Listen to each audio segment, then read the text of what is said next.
నాగబాబుకి ministry ఇవ్వబోతున్నారని స్వయంగా చంద్రబాబు నాయుడు చెప్పడం జరిగింది.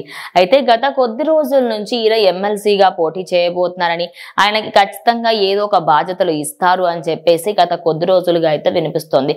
ప్రజెంట్ ఏపీ రాష్ట్రానికి సంబంధించి 3 పార్టీలు ఉన్న కూటమి ప్రభుత్వంలో 2 పార్టీలకి మాత్రం ముగ్గురు నలుగురు అంటే మనకి మినిస్టర్లు ఎవరైతే ఉంటారో ఎక్కువ మంది టీడీపీ పార్టీలో ఉన్నారు.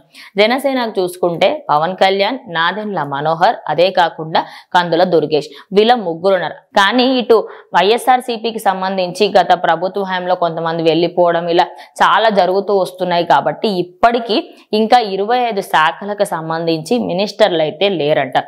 వీటిని భర్తీ చేయడం కోసమే అందులో ఖచ్చితంగా ఓ సీటు మాత్రం నాగబాబుకి కేటాయించబోతున్నాం అన్నట్టుగా చంద్రబాబు నాయుడు చెప్పడంతో ప్రజెంట్ అందరూ కూడా ఫుల్ హ్యాపీగా ఉన్నారు.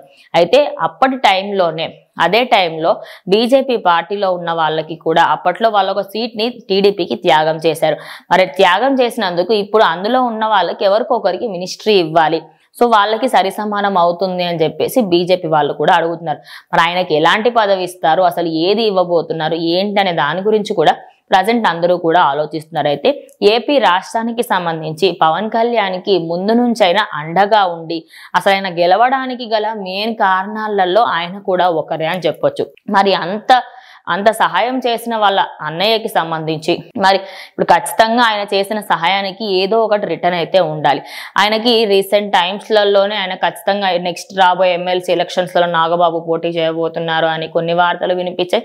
కానీ ఇప్పుడు మాత్రం అఫీషియల్ గా ఆయనకైతే ఒక మినిస్ట్రీ ఇవ్వబోతున్నారు అనే వార్తలు కూడా వినిపిస్తున్నాయి. మరి ఆ మినిస్ట్రీ ఎవరికి ఇవ్వబోతున్నారు, అటు బీజేపీకి ఇవ్వబోతున్నారా లేకపోతే నిజంగానే నాగబాబుకి ఇస్తారా? ఇంకోటి ఏంటంటే చాలా మంది అనుకుంటుంది ఏంటంటే ఆయన పదవి కోరుకోవట్లేదు కదా, మరి ఎందుకు ఇవ్వాలి అనుకుంటున్నారు అంటే ఆయన చేసిన సహాయానికి ఆయన అటు పార్టీ కోసం నేను అంకితంగా ఉంటాను, ఈ పార్టీ నాది అనుకొని ముందుకు వెళ్తున్నారు. కాబట్టి ఖచ్చితంగా ఆయనకి మాత్రం ఇది డిజర్వ్ అని చెప్పేసి చాలా మంది కూడా అనుకుంటున్నారు.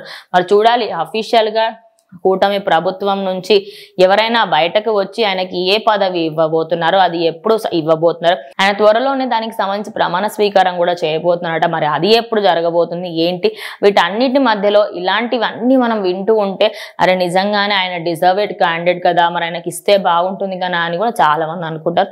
సో చూద్దాం మరి నిజంగానే ఆయనకి ఇవ్వబోతున్నారా లేకపోతే ఇది కూడా మళ్ళీ అప్పట్లో వచ్చిన తిరుమల తిరుపతి దేవస్థానానికి సంబంధించి చైర్మన్ అని చెప్పేసి అన్న వార్తల్లాగానే కొట్టిపారేస్తారు ఏంటనేది చూడాలి.